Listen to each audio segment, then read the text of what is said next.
We always speak about the Torah Shebechsav, Torah Shebal Peh, the written law and the oral law. What exactly is the written law and what is the oral law? The five Chumoshim, which they call the five books of Moses, every word, every letter, which is stated there, those words, those letters, the pronunciation, the vowels, were given to Moshe at Sinai. From the first word to the last word. Those are God's words.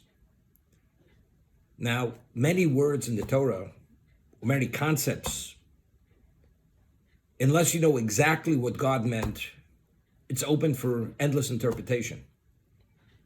The example, which is always given, there was a sect of Jews during the Second Temple period. They were known as the Sadducees.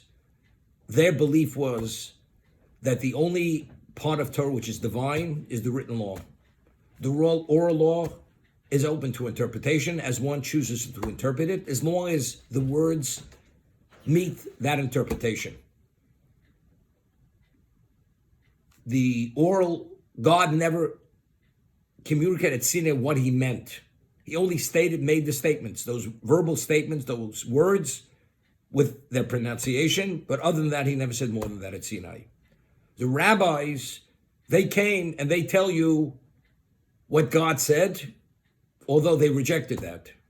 They said the rabbis created this fiction that the oral law is God's word, but it's not God's word. It's a rabbinical fabrication.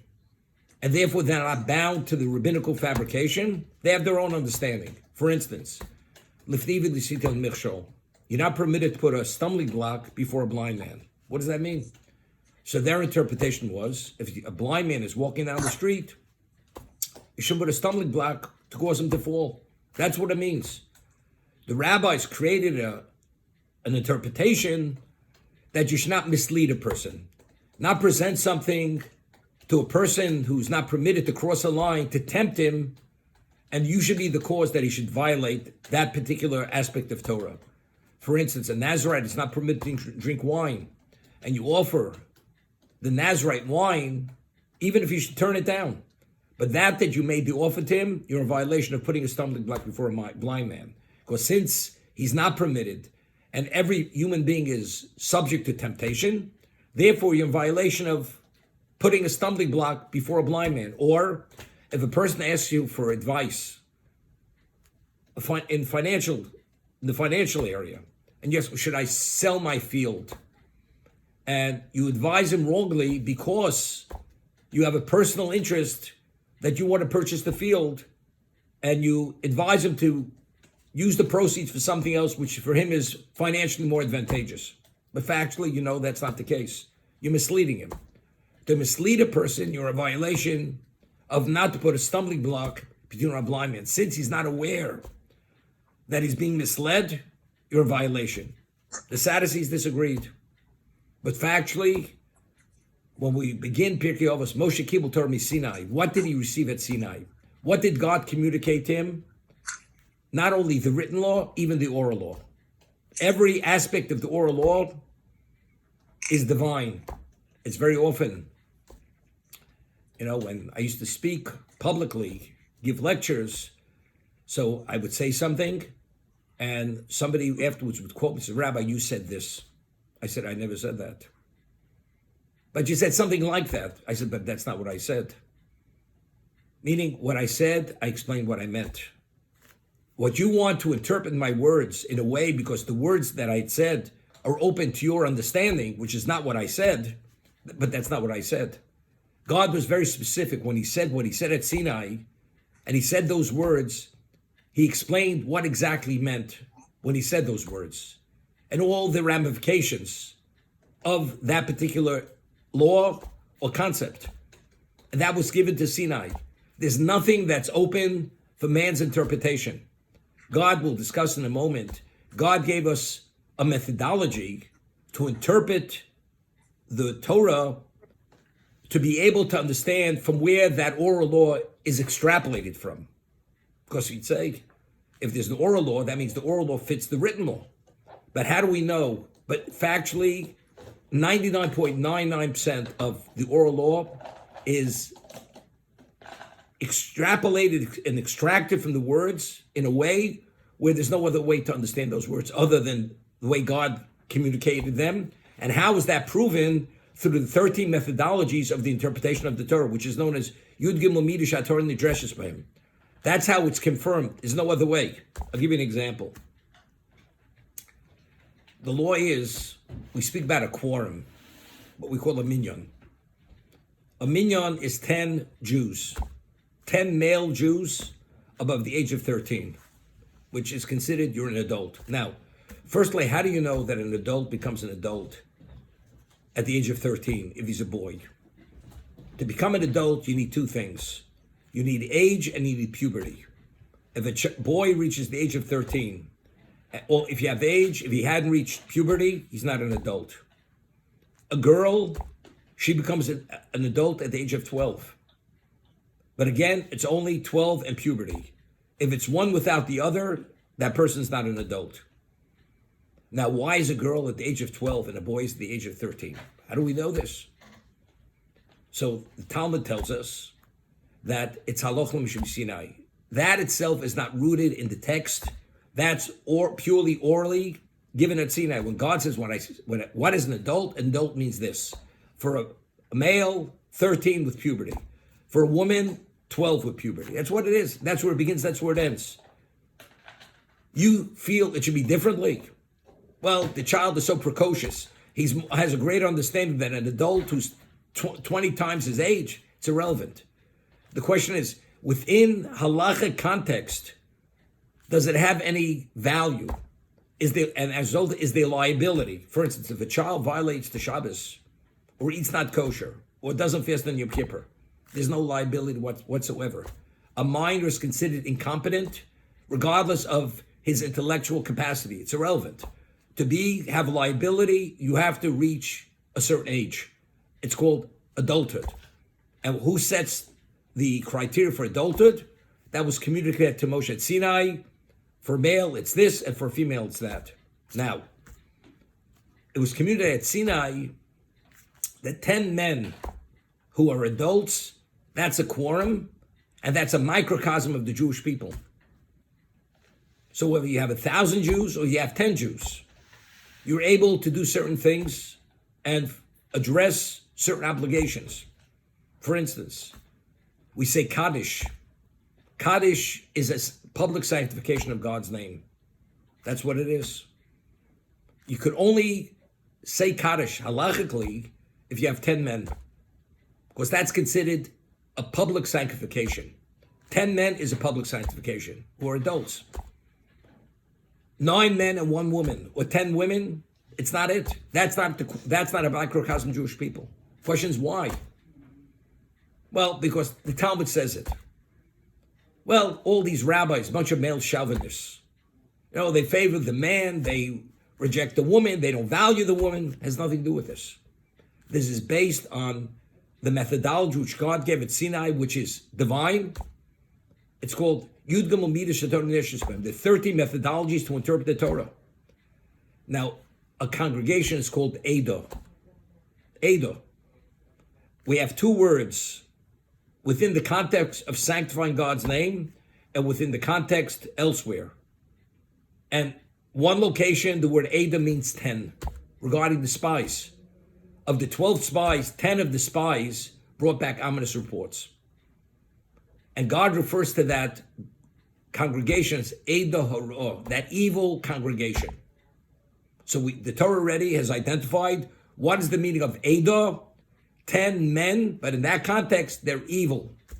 In the context of sanctification of God's name, in a public setting, it also says Eidah.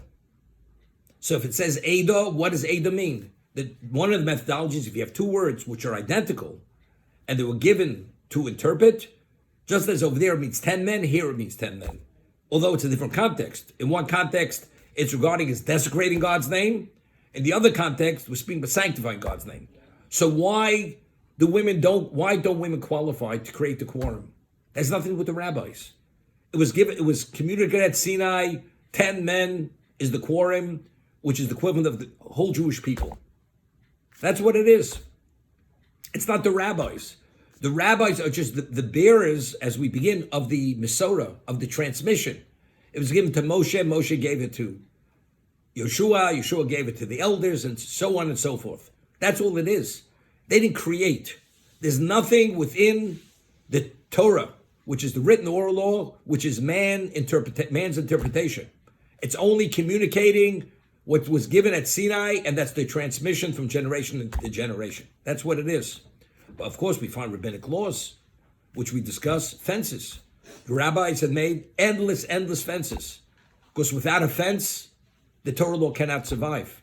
Because since man himself is subject to much influence in his life, inclinations, conflicts of interest, whatever we have. So unless you create that fence, you go beyond, you go into an area which, as we know, people, based on conflict, we convince ourselves not only is it permitted, it's obligatory, although it's extremely wrong.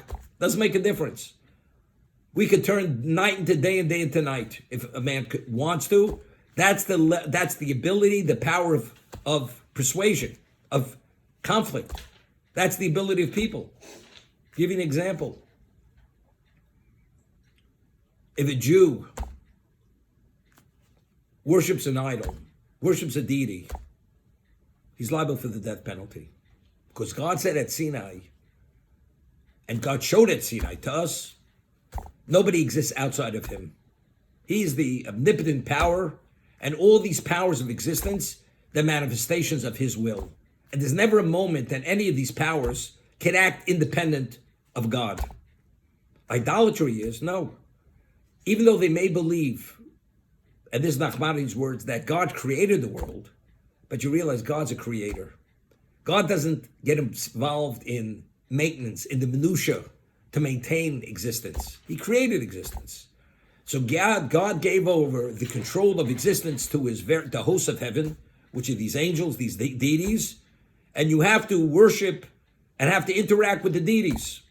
You have the deity of rain, of fertility, of agriculture, of whatever it may be. That's idolatry.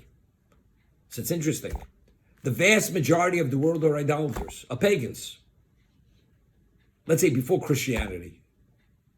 Either heretics, atheists, or pagans, which are idolaters.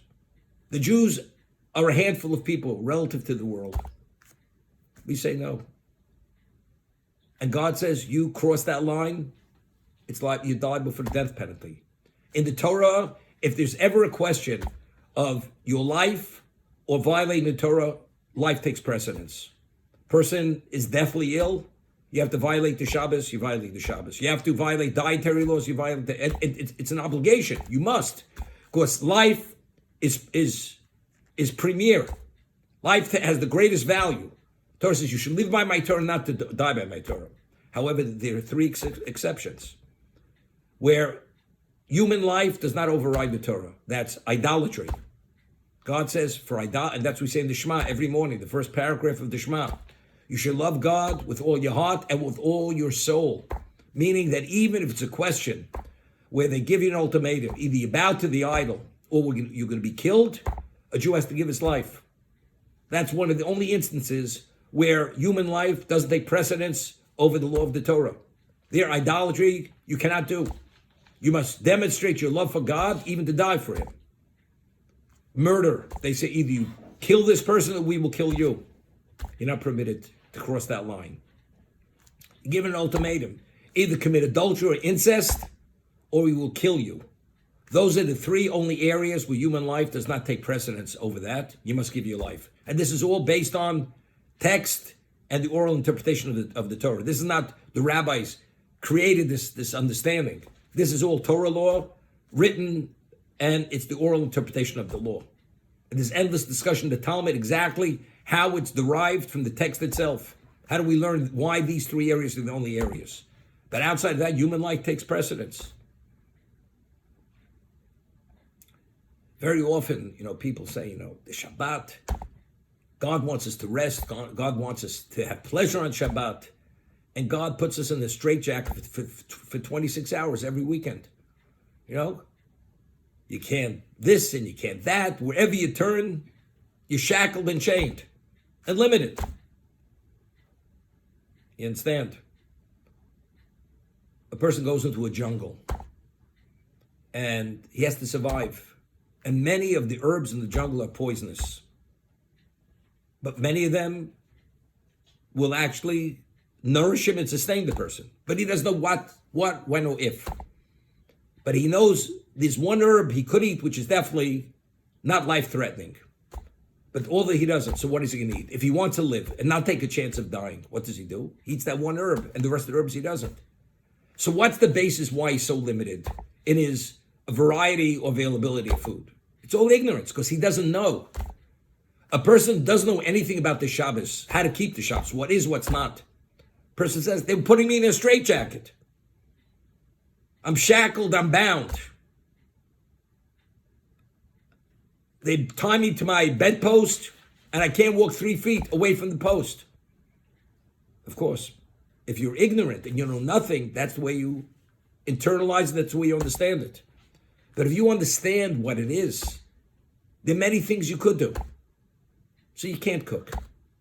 And you can't go for that ride in the country. And you can't go out and eat your corned beef sandwich in the country, in the club at the golf club. And therefore what? Is that what life's all about? But I'm shackled. If I can't do what I want, that means I'm a slave to God. You understand? And if you live in a country and there are laws, and you're not permitted to pass a red light, even 3 a.m, where there's no traffic, I don't think that's right. It's wrong what you think. If the government ruled that's the law, you're bound to the law. Well, I think they're controlling us. It's a controlling society.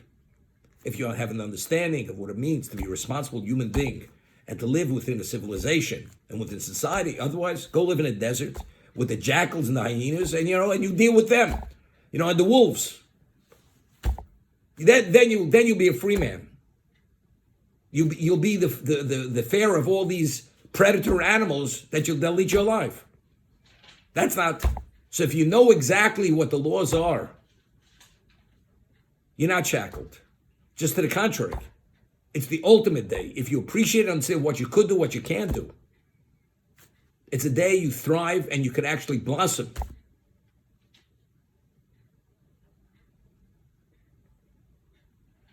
There's certain areas, for instance, women used to say, the law is you're not permitted to do certain things. Let's say to groom yourself.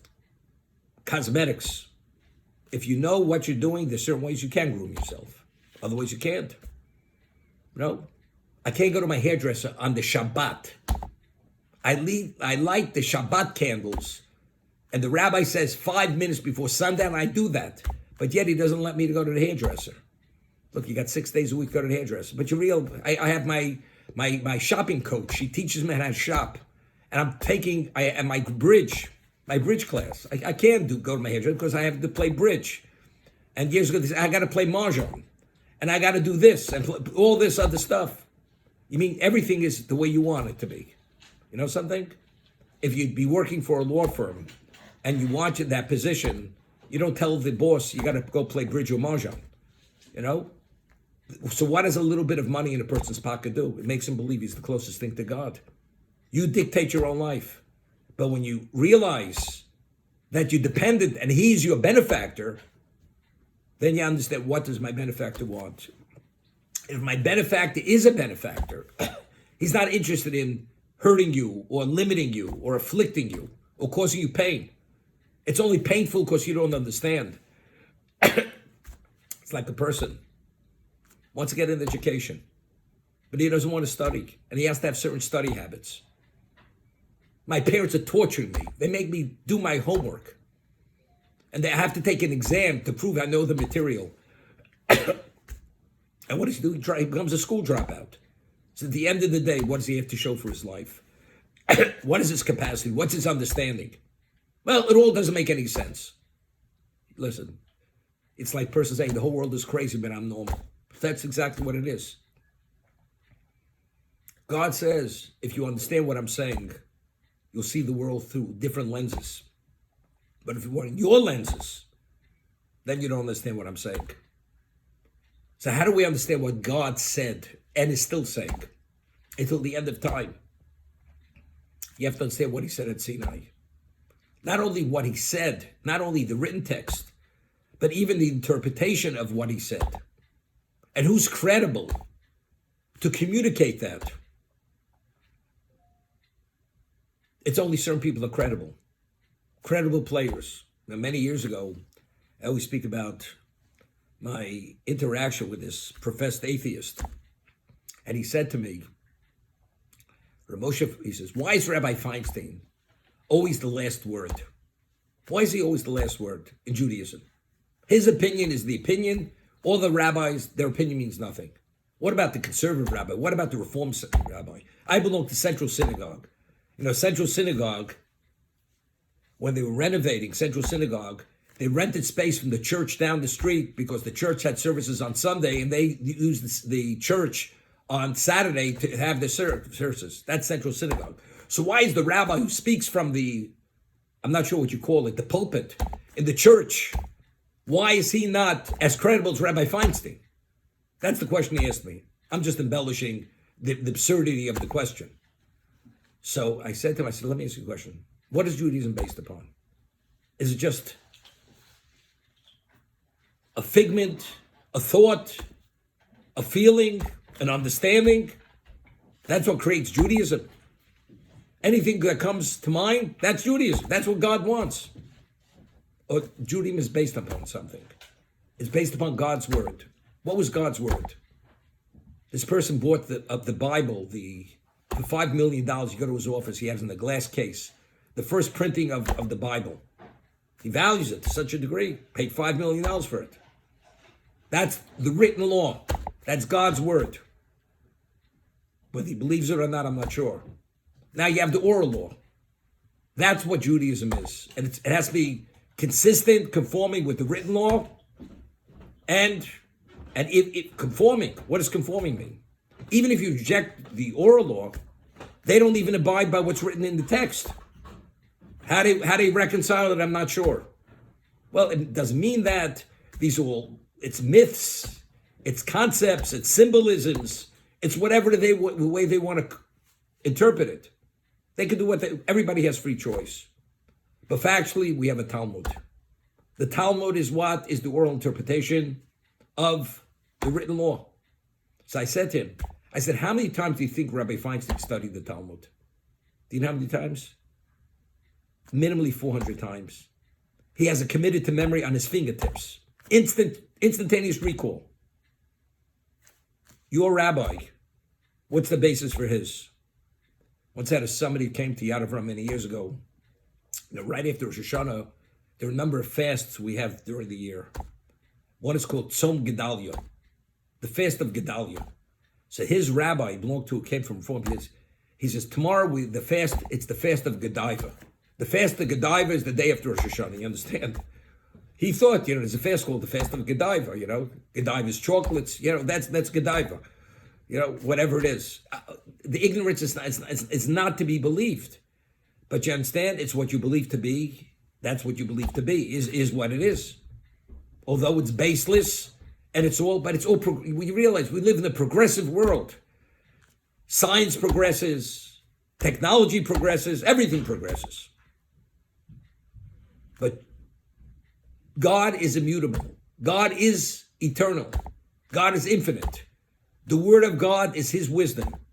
What he gave and he dictated to the Jewish people based on the composition and the profile of our soul, that what nourishes our soul, and the world is created for that purpose.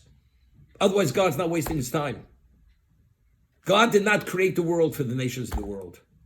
God initially created the world for all humanity, because Adam was the father of all humanity. But what happens when you become disenfranchised? God says, something? You're not the horse I bet on any longer. You forfeited the opportunity.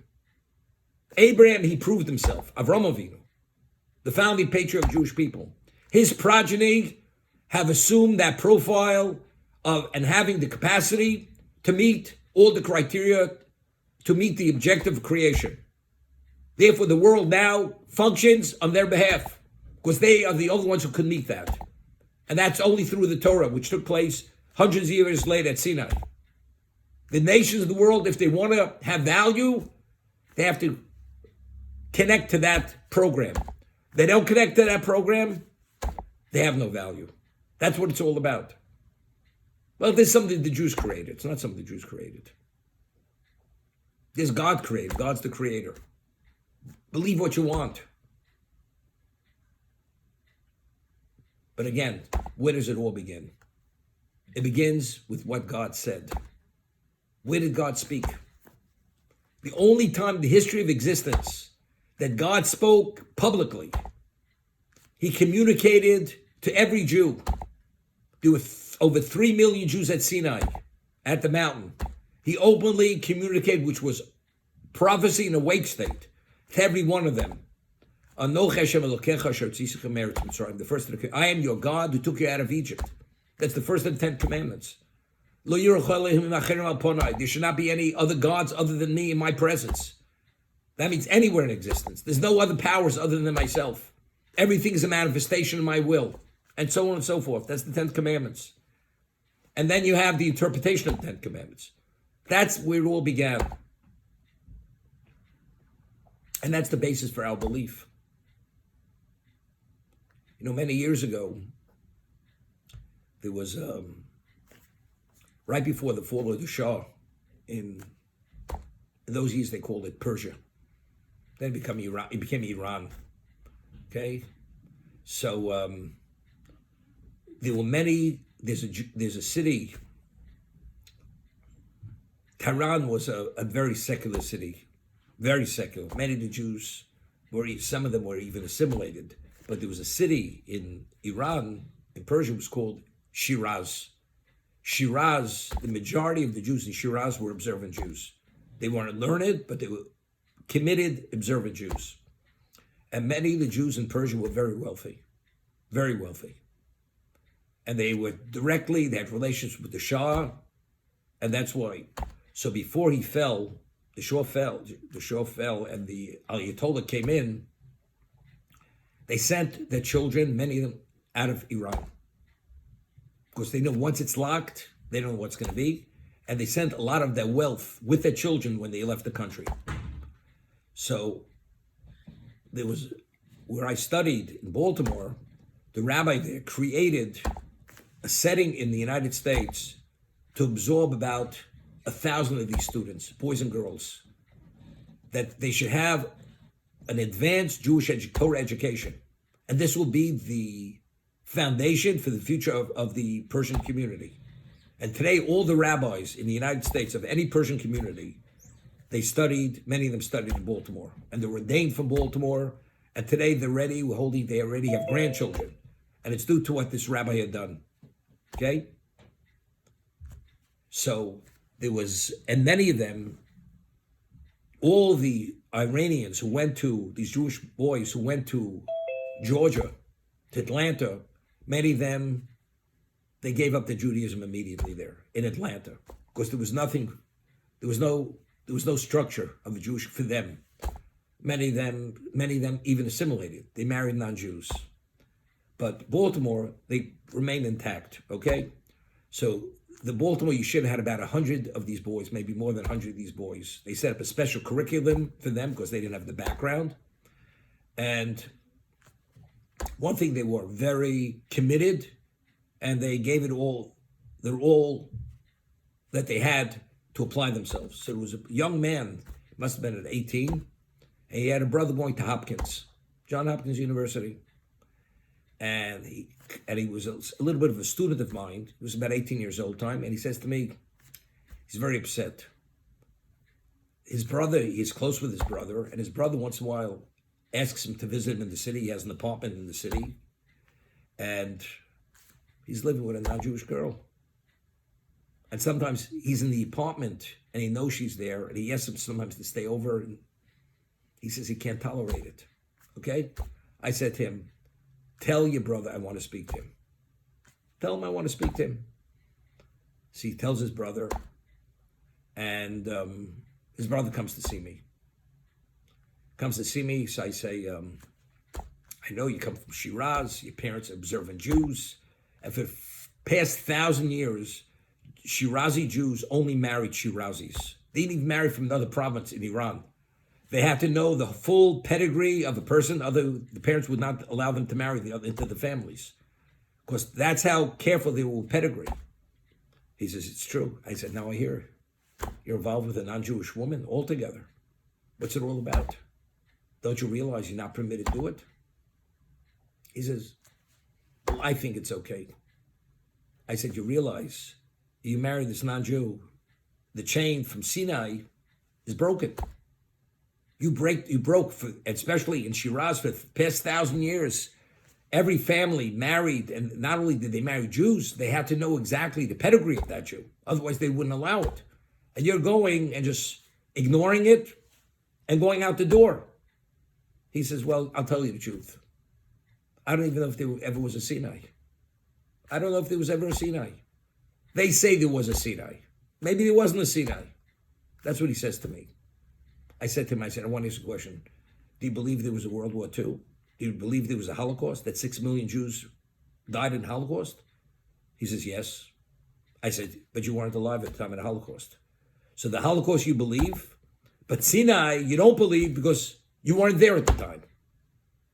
So you believe what you want to believe, what you don't want to believe, you don't want to believe. You're totally inconsistent. Is it based on what people say, or is it based upon that you have it firsthand witnessed? He says, I'll tell you the truth. This is what he says to me. He says, whether there was a Holocaust, there wasn't a Holocaust, really is not really important. Why? I know there's anti-Semitism in the world. I know this. That's fact, like this today. So whether 6 million, whether 1,000 Jews killed, it's irrelevant. It doesn't make a difference in my life. Anti-Semitism is a reality of existence. So believing or not believing, it really doesn't change my life. But whether there's a Sinai, there's no Sinai, that makes a difference how I live my life. So until it's been confirmed and I'm convinced there was a Sinai, I don't accept it. That's what he answered me. And that was the end of the story. Therefore, unless you could prove it to him empirically, as that atheist, that professed atheist, he needs empirical evidence. You can't prove it. I said, what about the 3 million people? And it's not even questioned. It's not even questioned by the world. Even Christianity accepts and believes there was a Sinai. And originally Jewish people were the chosen people. Nobody questions the authenticity of that fact. And you question it. You mean 3 million people made up a lie, the great lie of the Jews, and they're not trying to proselytize the world. Jews are not into missionary work. We don't. Many years ago, my father, he had sales reps who used to come sell him automotive parts, and gave them a lot of business. And I was setting up an outreach kollel somewhere, and he asks one of these people, he says, you make all this money with me, I would like you should give a donation to this particular, it's an outreach situation, to bring Jews back to Judaism. He says, I'm not into proselytizing. That's proselytizing. That's like missionary work. I'm not into that. So when I heard it, I said to my father, Alav Shalom, I said, something? The man has it wrong. I'm not trying to convince anybody who's not Jewish to become Jewish. What this is all about is to give Jews an understanding, appreciation what's rightfully theirs. It's their heritage. I'm not trying to force and impose my heritage on anybody else, other than on the person who it's rightfully his heritage. This is not proselytization. We're not proselytizing over here. And that's what it is. So if 3 million Jews say, this is what God communicated to us, and there's no ifs or buts because it was prophecy. Within a prophetic context, there are no mistakes. It's emphatic, it's beyond doubt, and that's the reality. And nobody ever said it was a lie. Nobody ever said the Jews created a lie. Even the world never said that. There's a famous story. when there was a question of the UN voting Israel, whether it should be a state or not a state, what was the basis? What was the final reason why they accepted it? Do you know why?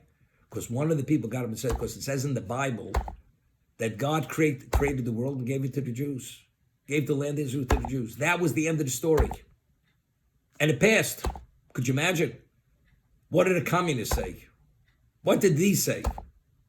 But for whatever reason, at that moment, it rang so truthful at the time, they said, you know something, that's the case. We're voting the state of Israel. It's a state like other countries. That was it. Understand? Whether you want to believe it or not, it's irrelevant whether you want to believe it. But if 3 million people, they have a story, and this is before the state of Israel. We went through the worst situations. Could you imagine? What's so impressive but mind-boggling, the temple was destroyed basically 2,000 years ago, and we're still mourning the destruction of the temple.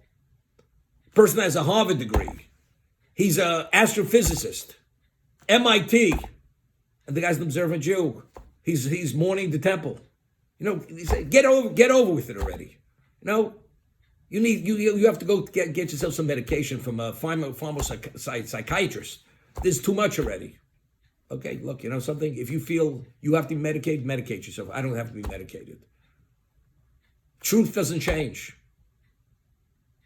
Truth is eternal. Truth is a reality. And that's it.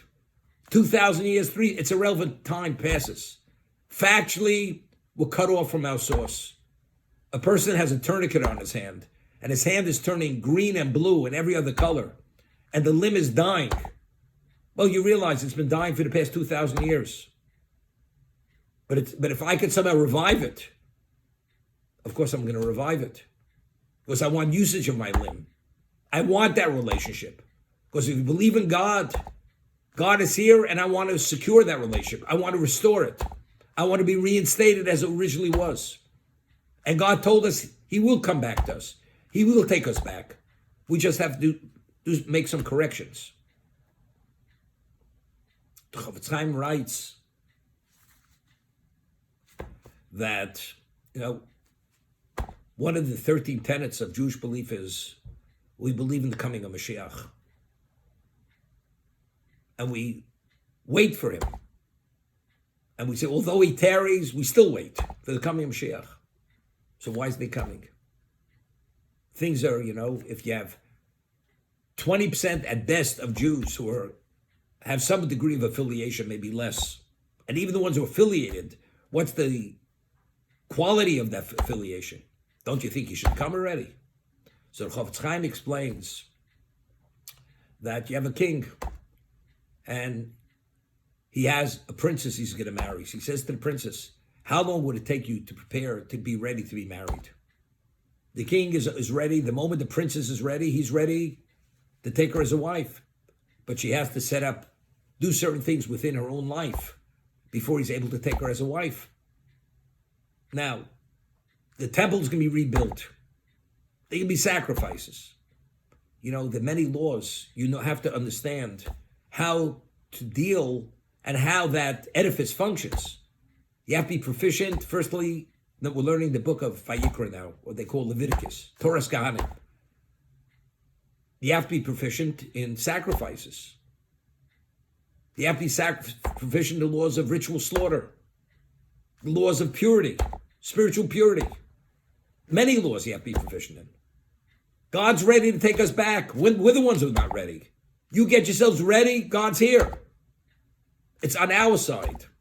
He explains when the Talmud says that if you have an irresolvable question, it says, the word says teku. Teku means tishmi yitoretz kusha shabayis.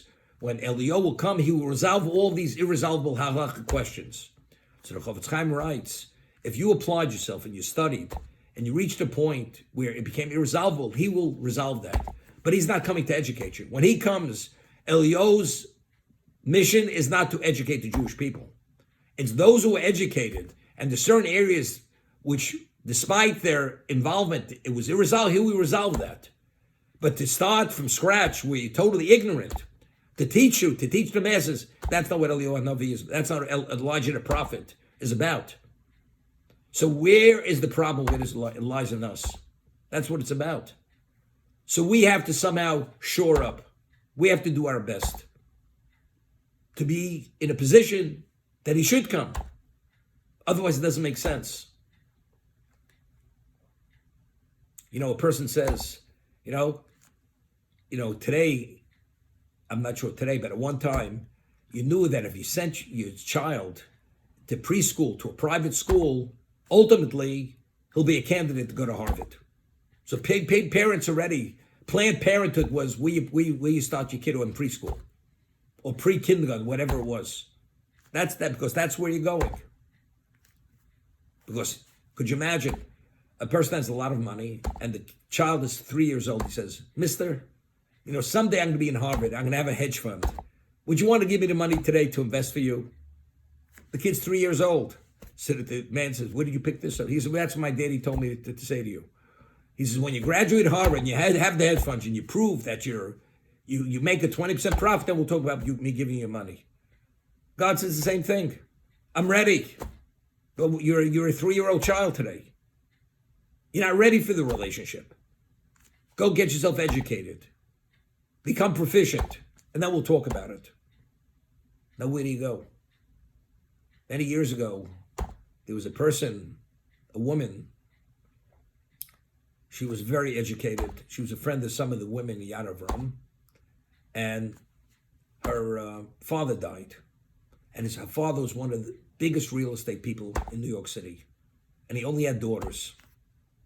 A mother, he left, there was a mother, a widow, and daughters. And the daughters at that time were in their mid to upper 30s. Some were married, some were single. This woman was not married.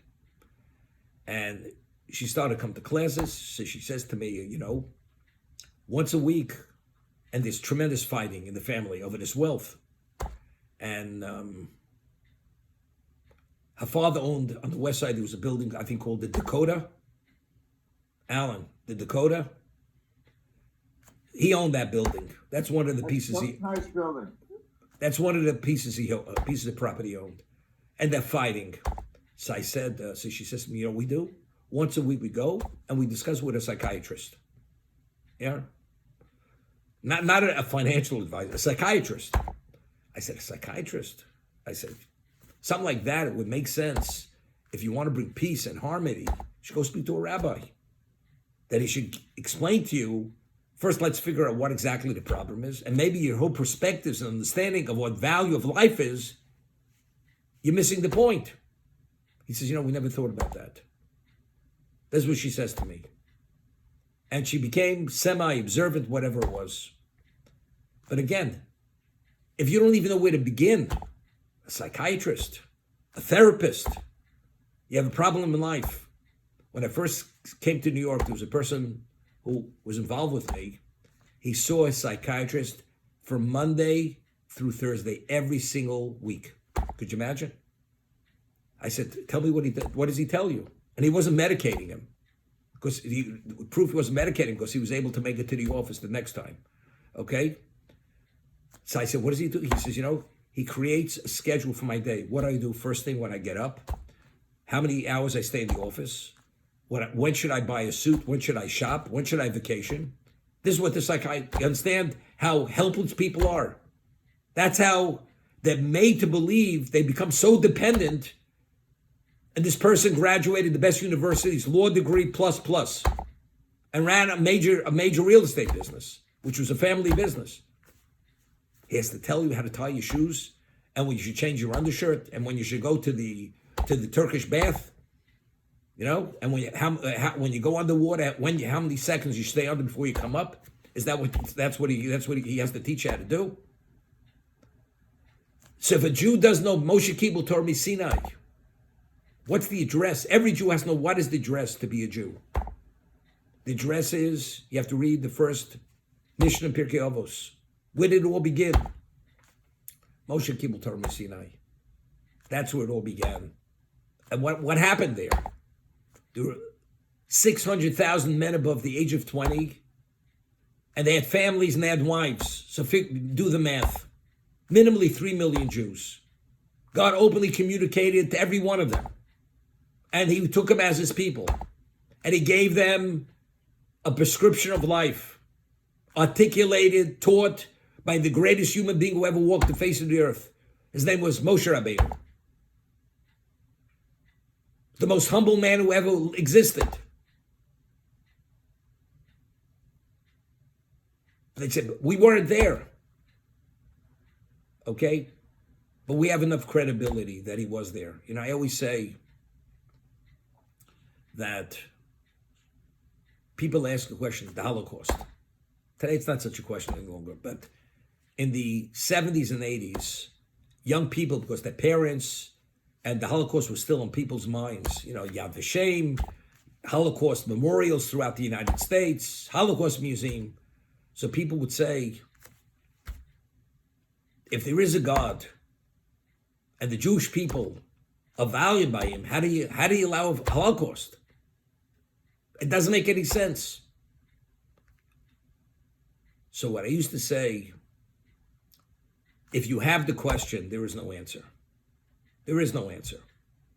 Unless you God himself, you don't know the reason.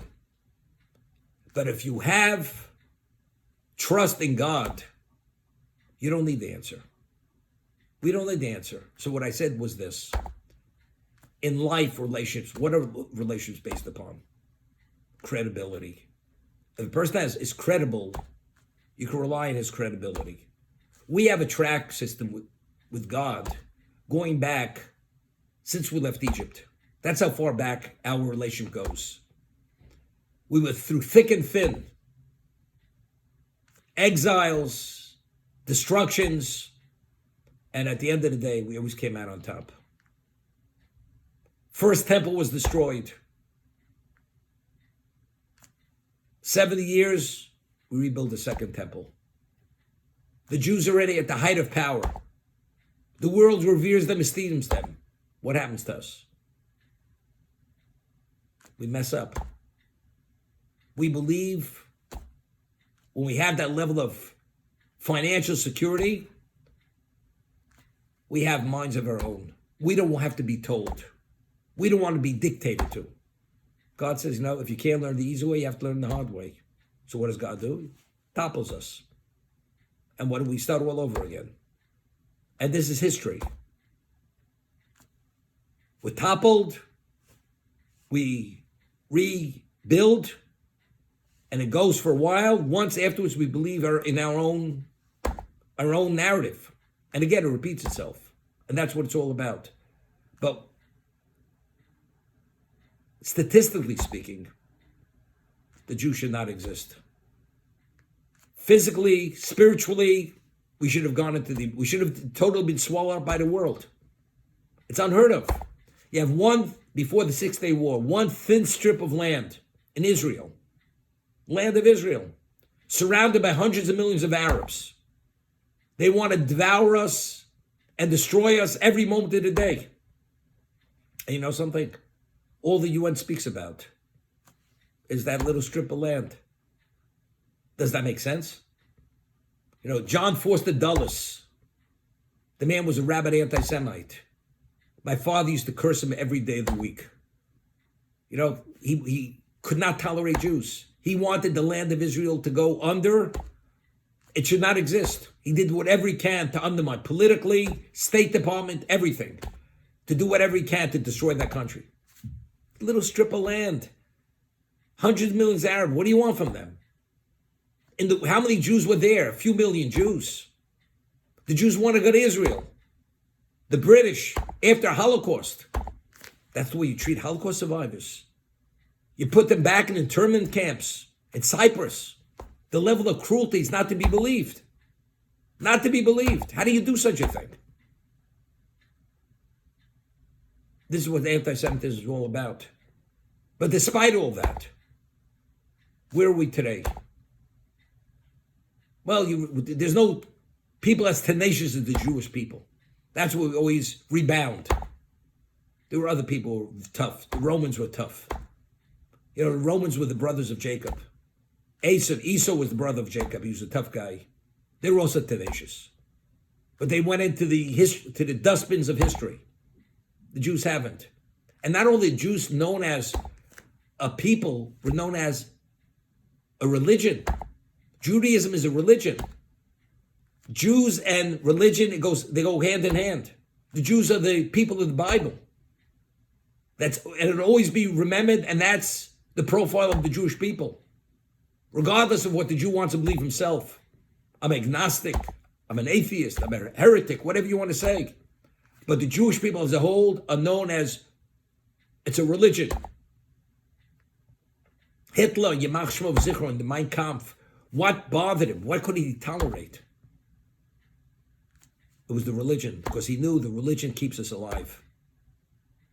When the Nazis came into Vilna, the first thing they destroyed were the printing presses that printed the Vilna Shas, the Vilna Talmud. That's the first thing they destroyed, because they said that is the life source of the Jew. They have that, they have hope, you cannot snuff them out. Once you take that away from them, then they can despair and they can disappear. That's what he believed.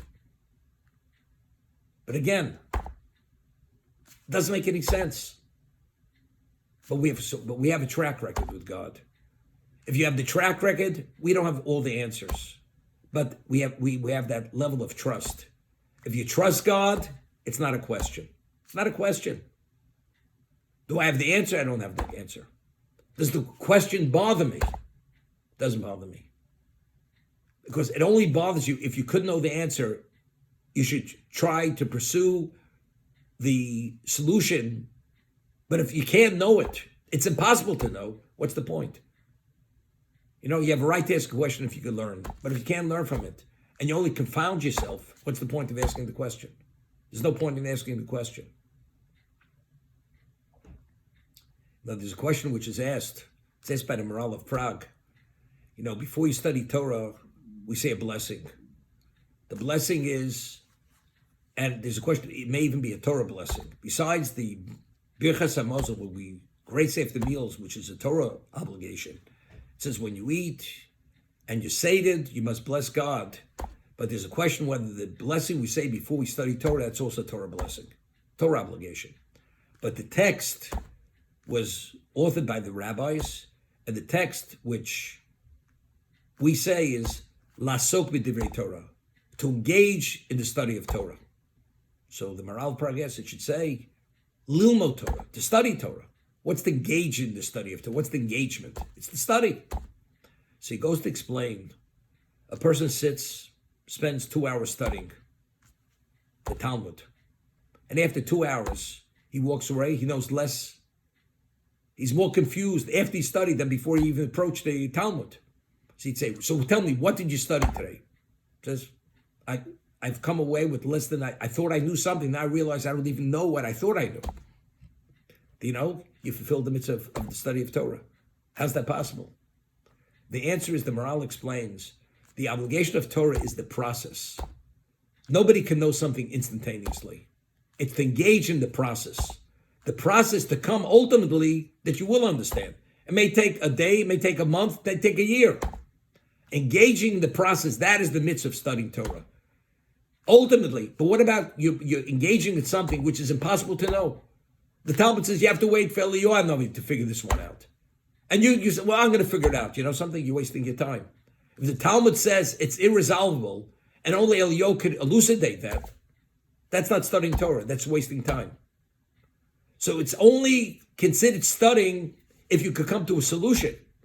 If you come with enough level of application, you'll be able to come to a level of understanding.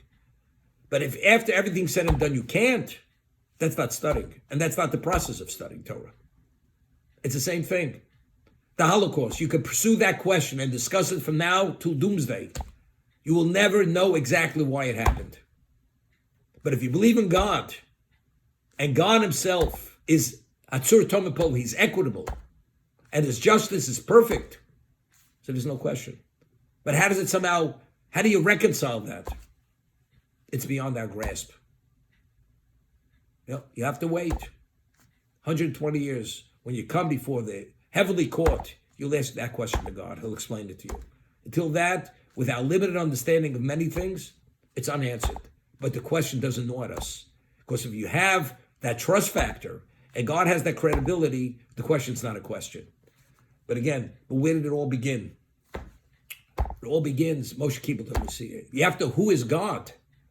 If you understand the transmission from Sinai, and God went public, and he explained and showed his ability and who he is to every Jew at Sinai, if you understand then there's no question.